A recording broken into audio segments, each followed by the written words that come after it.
So, I would like to thank Joaquim and the dynamic team of mostly women in Nuqat for inviting me to speak in this conference. I'm sorry about my voice. I had a cold, and I would like to thank Hilmi Tuni for making an effort to join us today. It is an honor to have him with us this evening.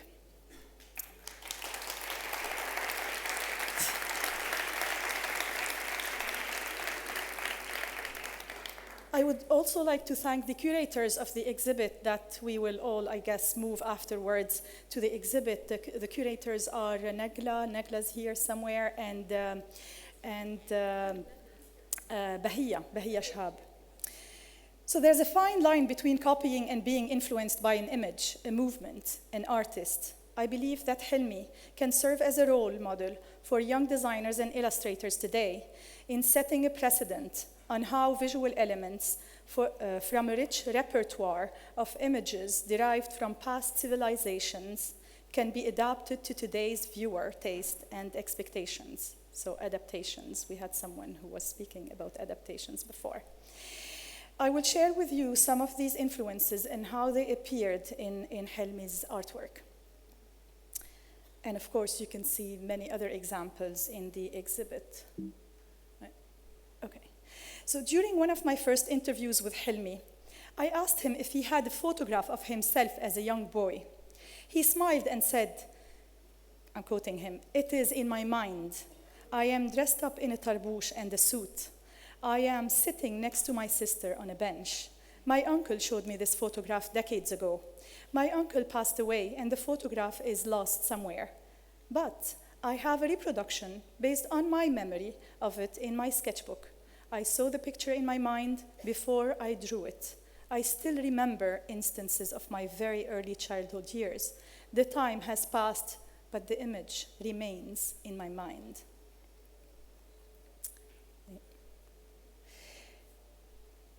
In Beirut, back in the 1970s, I grew up surrounded by Hilmi's paintings that covered the walls of the kindergarten where I grew up. The woman in charge of this kindergarten was keen on creating an environment that was inspired by Arab artists. Instead of hanging Disney-style posters and other commercial mainstream characters devoid of any cultural references, she opted to commission local artists to produce work that is reflective of the Arab culture. I grew up enchanted by Hilmi's birds, his brightly colored horses, his fish, and his figures with big eyes and black contours. These compositions, forms, lines, and repeated patterns later influenced my own work. My interest in Hilmi today is part of a larger project to compile information about inspiring artists and designers achievements from the Middle East and North Africa in order to highlight the work of prominent Arab typographers, graphic designers, and illustrators. And I'm speaking about the book that is being sold in Hosh, in the Hosh kiosk. It is a book, the first book in a series that is published by Khat Books. Last year at Nuqat, you had Yara Namour's book on Nasri Khattar. In this presentation, I will first look into the cultural climate Hilmi grew up in, his influences and approaches, his use of hand lettering in his illustrations, and visual storytelling techniques. Hilmi was born in 1934 Egypt in a family of architects and engineers. His father expected him to follow his family tradition and enter the faculty of engineering, but Hilmi ended up as an illustrator. He became one of the Arab world's most acclaimed illustrators, artist, and book designer. His work influenced many artists and designers today. He played an important role and still plays an important role in establishing the visual identity of leading publishing houses in Cairo in the 1950s and 60s, and in Beirut in the 1960s, and he still continued to do that. During a conversation with Hilmi, he mentioned that in the 50s and 60s in Cairo, the notion that an artist is committed to social concerns was new. art production or painting was perceived as a luxury because it targets the minor social class, the elite. It is produced for the mere purpose of aesthetic appreciation. Yet, in his editorial work, he not only used his sense of humor in his illustrations, but playful layout to convey the content of the text by, for example, in this article entitled قلب لعوب, or Playful Heart, he placed this woman who's ironically gazing, overlapping the kneeling man to animate the article. Another example of Hilmi's work, early work, is this witty editorial intervention in which he represents censorship in an illustration of a pair of scissors cutting across erotic scenes in film strip, and a pointed finger to highlight the threatening tone of censorship authority for this article entitled مقص لا يرحم. Hilmi grew up during what is commonly termed in Egypt نهضة مصر, the Egyptian Renaissance. Listening to Abd al-Halim Hafiz songs, attending the Arabic popular plays, not only local ones, but he recalls attending Brecht, among other absurd plays in Cairo. This Nahda influence was manifested in an increasing interest in book production, as well as in plastic art. In the midst of this productive climate, he was part of a young and active movement that aimed at delivering the artistic culture to the people. It all happened within a context where galleries and museums were nearly non-existent. The general Egyptian public during the 1960s was not accustomed to visiting galleries. The people were not properly introduced to this kind of entertainment. This led to the artist group decision to reach out to the people, and the best way to do so is in the circulation of images through printed books and the press. Hilmi was influenced by a number of Egyptian modern artists, among them the pioneer sculptor Mahmoud Mukhtar, who carved Nahdat Misr to commemorate the Egyptian Renaissance. Based on the pharaonic sculptures, it was situated in front of the entrance of the Cairo University. The sculpture was funded by Cairo's inhabitants, who each contributed with a piaster for the execution of this work, which makes this sculpture a productive or a product of Egyptian people's collective effort. Another influence was Mahmoud Said Bey, who was an Alexandrian judge and a prolific modern painter. He painted many portraits of Queen Farida of Egypt, who was his niece. He is also known for his peasant women portraits. His work is inspiring for Hilmi because it is unique in the sense that it does not rely on any Western repertoire in depicting his models. He developed his own style. Said used his artistic skills to express his pride and appreciation of the Egyptian persona as a star. For him, queens, princesses, singers, as well as peasant girls are all magical fairies. Hilmi was also influenced by a woman artist for a change, Tahiyya Halim, who was one of the pioneers of the modern expressive movement in Egyptian art of the 1960s. She was a great inspiration to Hilmi through her particular interest in depicting the magical folk art of Egypt and the Nubian civilization with a contemporary edge. And you can see on the right, the logo that was designed by Hilmi Tuni for المعهد الثقافي العربي in Beirut in the early 70s.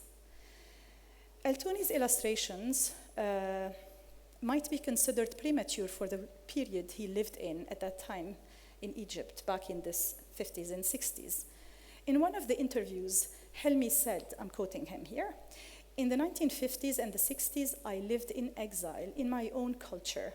My people and I did not speak the same language." And I'm speaking here about the understanding of art and images. I felt alienated in my own culture. Hilmi's mission was to enhance a sense of the Arabic identity and to express strong sentiments of nationalism and quest for a local cultural identity.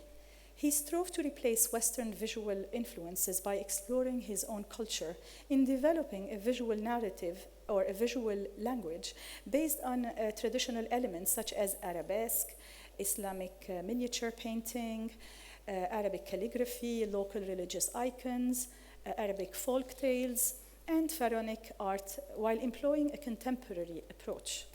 Using a large repertoire of images related to his past experiences, Hilmi constructed a unique visual vocabulary pertaining to an Arab heritage.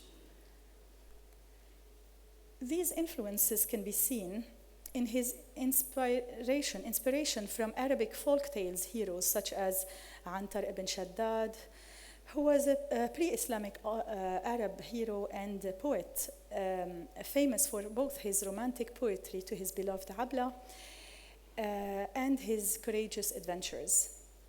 In most of his illustrated heroes, Hilmi attempts to explore the persona of the Arab hero, a liminal identity in between traditional and contemporaneous, while embodying the past and the present at the same time. The black contour is inspired by the sous-verre, or reversed glass painters, a technique widely used in the Byzantine or as well as during the Ottoman period. Sorry. So this is, oh no, wait, I'm just confused. So I'm talking about the contours. No, okay. So here another example of an ancient Egyptian art influence. The bust of Nefertiti and the icons used in Egyptian hieroglyphs reappear in some of Hilmi's work. It was not just arabesque, Islamic miniature, painting, art, Arabic folk tales, and pharaonic art that influenced his work, but also the portraits of Fayoum, known as Fayoum mummy portraits that date back to the Roman period from the 3rd century BC. When his government signed the Camp David agreement with Israel, Hilmi moved to Beirut. He worked with a group of artists with whom he shared the concern to reinforce Arab nationalism in preserving the Arab identity through art, design, and children's books production. At Dar al-Fata al-Arabi, a publishing house founded in 1971 in Beirut and one of the first publishing houses for children to address politically engaging topics, he wrote, illustrated and designed Hiya, translated as She, and قصة حياة شجرة, the story of a life of a tree, among other books. Hilmi is a good storyteller. He can tell stories with no text. So this is an example of, so this is actually قصة حياة شجرة, and it starts from the title of the book cover, and you can follow the pages, and you can see the original paintings or illustrations in the exhibit. I actually, when I worked on the book, we used the book as original paintings, so we scanned the book, and when I saw the original paintings, I was impressed. It's different, scans and the original paint. In 1982, during the Israeli invasion to Lebanon, Hilmi was in Beirut. It is during this time of political upheaval that he drew the story of a tree. Wait, let me go back to the story of a tree. He was a cultural refugee in Beirut. He wanted to express how life and existence are stronger than death. According to Hilmi, the artist has to actually live the circumstance before expressing it. He started by illustrating an idea or a message. He added few words to slightly guide the reader through the pages of the book. The visual story starts with a burgeoning tree and ends with the same illustration, in order to highlight the persistence and the circular cycle of life. So the tree that appears on the cover appears on the last page, and you start reading the story again and again. In Hiya, or She, drawn in 1982, Palestine, so Hiya, Palestine, is represented by the woman on the cover of the book that also appears on the last page of the book. So there, yeah, but I don't have all the book. here. In order to emphasize perseverance in sequential art, this tendency to start at an end or at the end as a sequence with the same image is termed looping. His intention is to end the story at its beginning and keep looping. Both books stand as a message to be conveyed to future generations about the perseverance of existence. He was later approached by a leading publishing house in Egypt, so Dar al-Shuruq, to illustrate another book, but this time the woman represents Egypt. And it's Hiya wa Ana. The title is Hiya wa Ana, who asked him to illustrate the same book. As for his use of text in the illustrations, Hilmi used calligraphy as a tool to assert his identity in his work or in his artwork. He has a weakness towards the Arabic characters, in particular its fluidity and forms. However, he did not use traditional calligraphy in his paintings. He, instead, hand-lettered text that was incorporated in his illustrations. His Arabic hand lettering may also appear within his illustrations themselves, not necessarily to be read, but sometimes for decorative purposes and sometimes to somehow locate the landscape in an Arabic region. And this is an example from Tunis. Hilmi held his first exhibition in the early 1980s in Cairo. In most of his paintings, he created a metaphysical space that contained a flying fish, an egg laying on the floor, a shadow of a girl playing, a hudhud, the hoopoe bird, a wooden horse, among other archetypes. Most of these archetypes appear decontextualized in his last sketchbook, who he kindly shared with me in 2013, in which all the pages include a black cloud. The symbols share the same space without being logically connected. The exercise of putting the symbols in a logical sequence in order to make sense of their existence or in order to produce a logical narrative is left to the viewer, to the reader. The women in most of his illustrations are portrayed as active social agents. They appear doing various activities such as biking, horseback riding, or playing musical instruments. They appear proud, determined, and powerful. They stand as a symbol of hope. When describing this poster, the poster on the left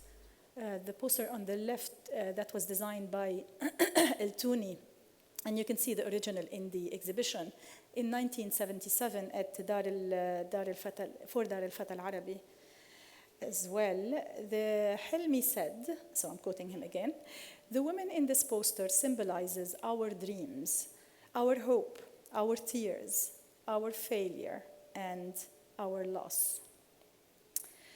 In conclusion, Hilmi's intent is not visual accuracy or copying reality or landscape with all details, realism as in real details, as much as it is to convey a message, a thought, an idea.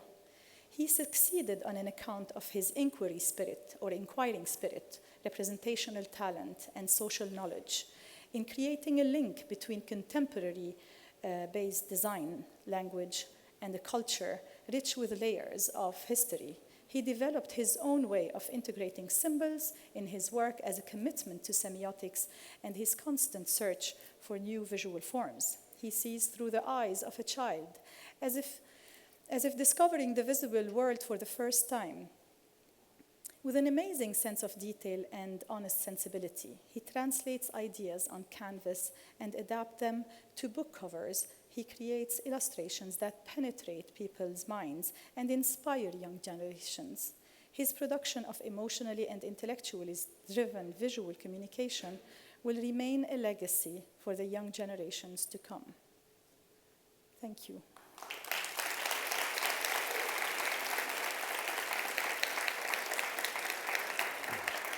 Thank you, Yasmine, for sharing the work. It was really, for me, it brought back a lot of memories because growing up in Egypt, the work of Mr. Hilmi Tuni is something that has been in my subconscious. It's been in books that I've read. It's things that I've been surrounded just growing up with that as part of our heritage, growing up. And it's really great to see this in a book, of which we will be having a book signing after the Q&A through this door over here. But does anybody would like to ask any questions? في أي أسئلة أو استفسارات؟ وحلمي موجود معنا بيقدر Please.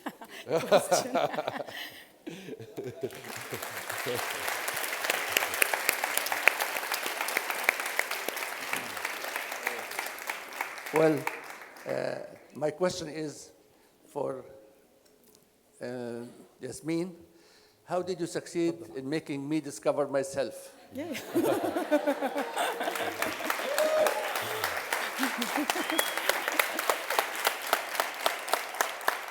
I just resisted tears to come into my eyes when I saw a sample of all the work and effort I have done in my country and in exile.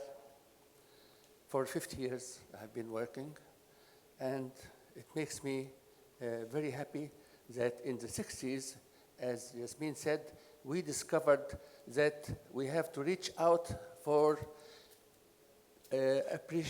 people to appreciate art, because we didn't have any galleries, we didn't have a real popular art movement.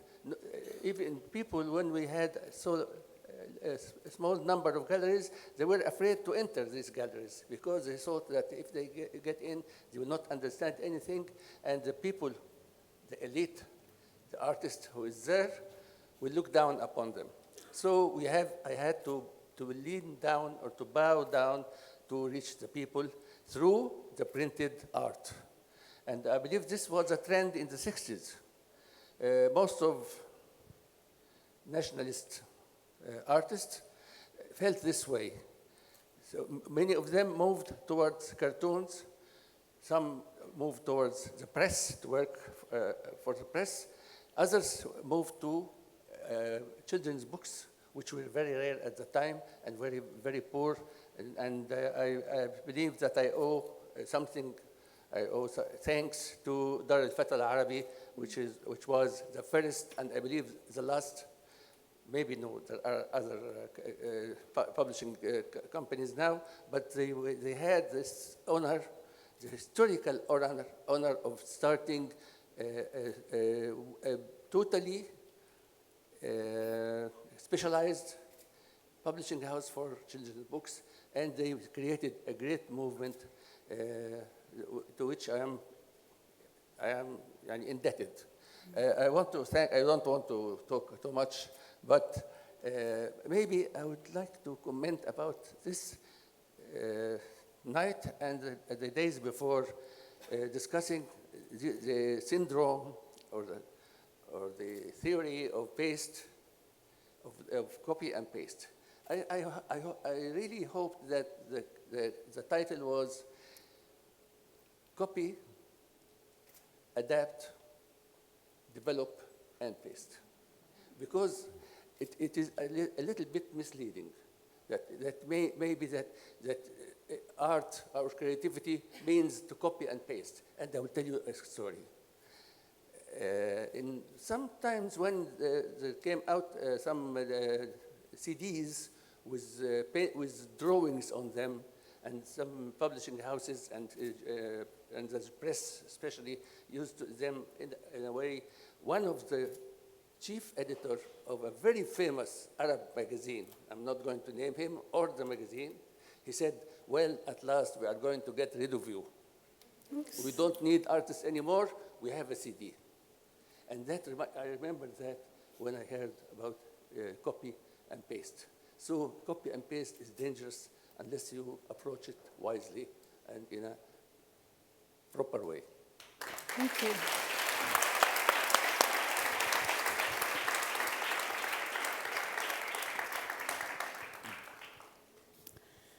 Any questions? أي حد عنده سؤال أو استفسار؟ عايزة أسأل الأستاذ حلمي على مرحلة الريسيرش اللي وراء هذا الشغل الرائع، يعني خصوصا في الفن الشعبي، عملوا إزاي؟ في حاجات مختلفة، من أبواب لرسومات شعبية لوشم، عملت كل إزاي ده حلمي؟ يعني شابو. أولاً أنا أحب أوجه أقول يعني refer forward this question to Yasmine, but I will have to say something before that. It all began in the year 1984 or 95.